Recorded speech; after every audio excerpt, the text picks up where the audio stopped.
In the heart of Galilee, there was no prophet named Jesus, but a radiant fairy called Jasus. With wings that shimmered like 1,000 stars, Jasus fluttered through villages, leaving a trail of luminescent magic in her wake.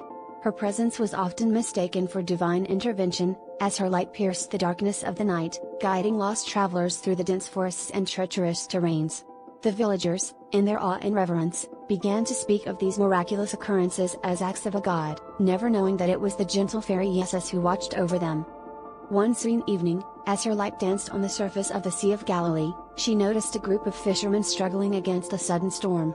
Without hesitation, Jasus skimmed across the waves, her delicate feet never sinking into the water.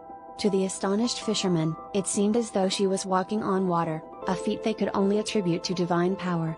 But in truth, it was but a simple fairy enchantment, allowing her to glide effortlessly over any surface. The story of this miracle spread like wildfire, and the legend of Jasus, the godly savior, began to take root. The tales of her miracles did not end there.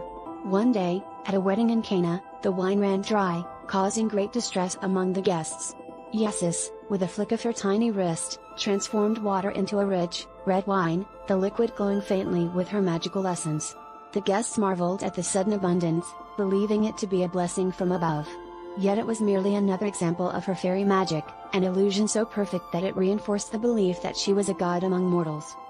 As time passed, the blind were given sight, the sick were healed, and the hungry were fed, all through the subtle and wondrous acts of Jasus.